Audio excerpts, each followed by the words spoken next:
Hey there, welcome back to my garden.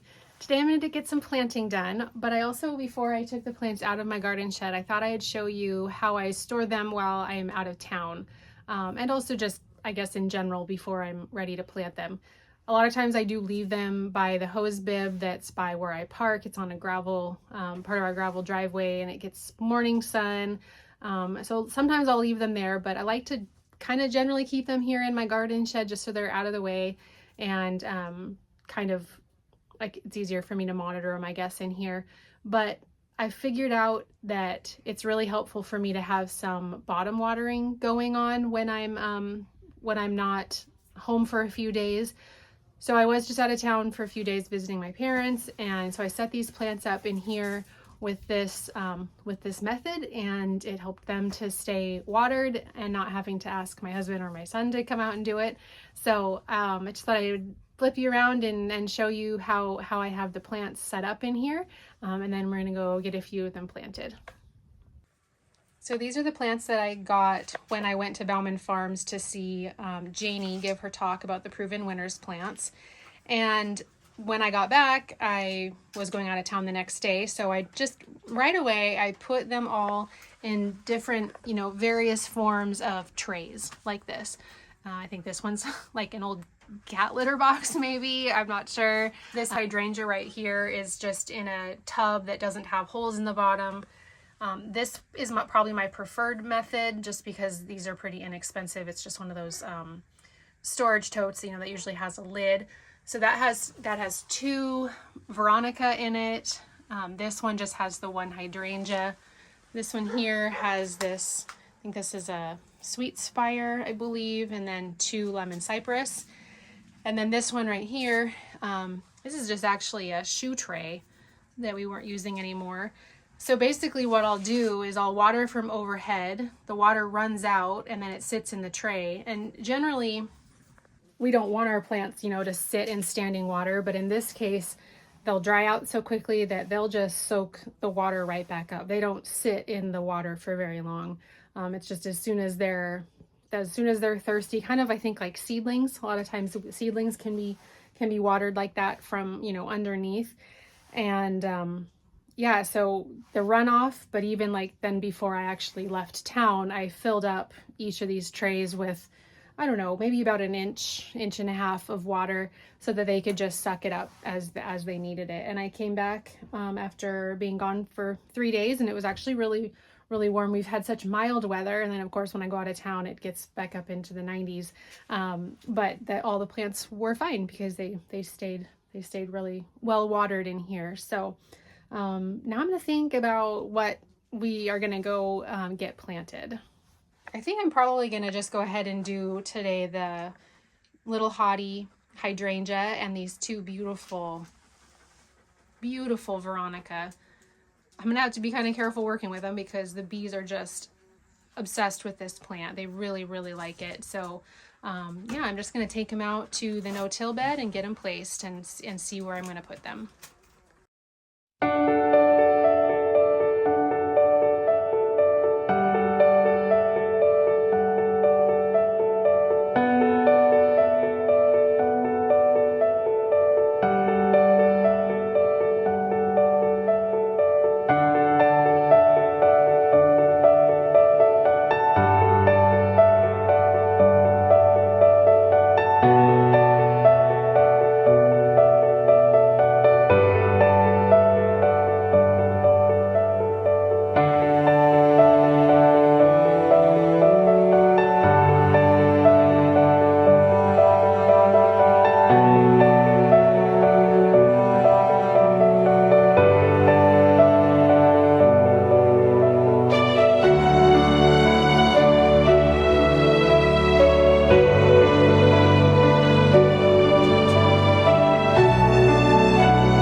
garden out here is important to me because of the view that I have from my kitchen sink out to it. I always have been coming inside looking out the window as I place plants to make sure that I like their placement. So I figured I ought to bring you inside so you can actually see what I'm seeing and what I'm basing my decisions off of. So this is my kitchen sink window. Here you can see I have a piece of the Veronica that I broke off. I put it into a little vase that's here at the window. So when I look out the window, I can see the garden space right out there. If I zoom in, you can see more so what I see of the galvanized troughs. And you can see where I placed the little Hottie right in the middle, the Veronica up to the left of that. And then you can't see from this spot the other Veronica that I placed. So I kind of just have to decide if that bothers me to not be able to see it. It's tucked back behind the fir tree a little bit, so it doesn't really bother me, but I'm gonna go see if I can put it in a spot where it might be a little bit more visible. And I'll also go view this from other positions, you know, down on the driveway and such to see if I like it like that. I might be able to tuck the Veronica down on the end down here. I don't know, but anyway, this is where I come and I look out this window to make sure that I like what the plants look like out in that garden. So as I walk this way, it's really nice how the Veronica just kind of pops up here on the lower side, and then you can see the one on the top. So I'm now down here on the driveway. So I think that I don't really mind that I can't see it from the front window or from my kitchen window, just because this right here is such a nice view of the plants.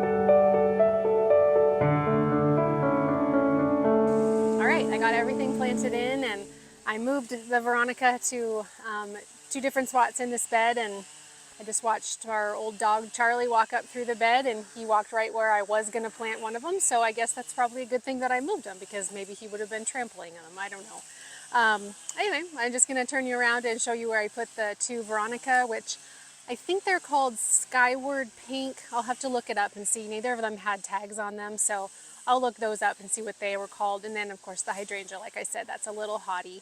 And I do love this one especially because the blooms are white when they come out. They aren't the limey green like the little lime.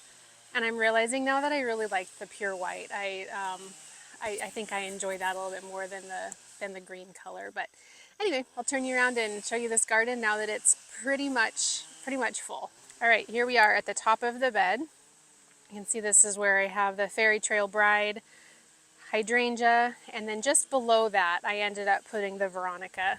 I was going to have it tucked back here behind the maple tree, but these really do like full sun, so it'll get a lot more sun here as the sun passes through and goes this way into the sky. It'll shine right down on this Veronica for most of the afternoon. Right in front of it is where the Nepeta is, so that one is there. And then I also moved the other Veronica down a little ways, but I'll show you that towards that end. And here's where you can see I put the little Hottie, and I just love it right there. That's actually the second little Hottie that I've purchased this year. I put one along the driveway, and unfortunately it pretty much immediately defoliated within the first couple days. I'm still not really sure why. I've just been watering it still, treating it as if it's fine because it is pushing new growth. So I think it might have just shocked. I don't know exactly. But this one I purchased actually to replace that one, and I was going to move that one to this spot. And then I realized I see this spot a lot more, as I've mentioned, from my kitchen window. So I thought, well, I kind of want this pretty one here where I can see it. The other one's kind of tucked back. Yes, I see it when I drive up the driveway, but that's really rare because I don't leave the house very often. So anyway, that's where this one, kind of why I picked this one up. And then I realized that it just looks perfect here. So it's kind of a smaller statured hydrangea, so it'll just fill in this spot nicely. And I hope that this one does not defoliate. I'm gonna stay vigilant. I'm not going anywhere for the next several days, so I'm going to stay vigilant on watering it and just keeping track of how it's doing, because I really don't want this one to suffer the same way that the other one did. That would be pretty sad. So I'm going to go down on the bottom of the garden now and we'll see where the other Veronica is.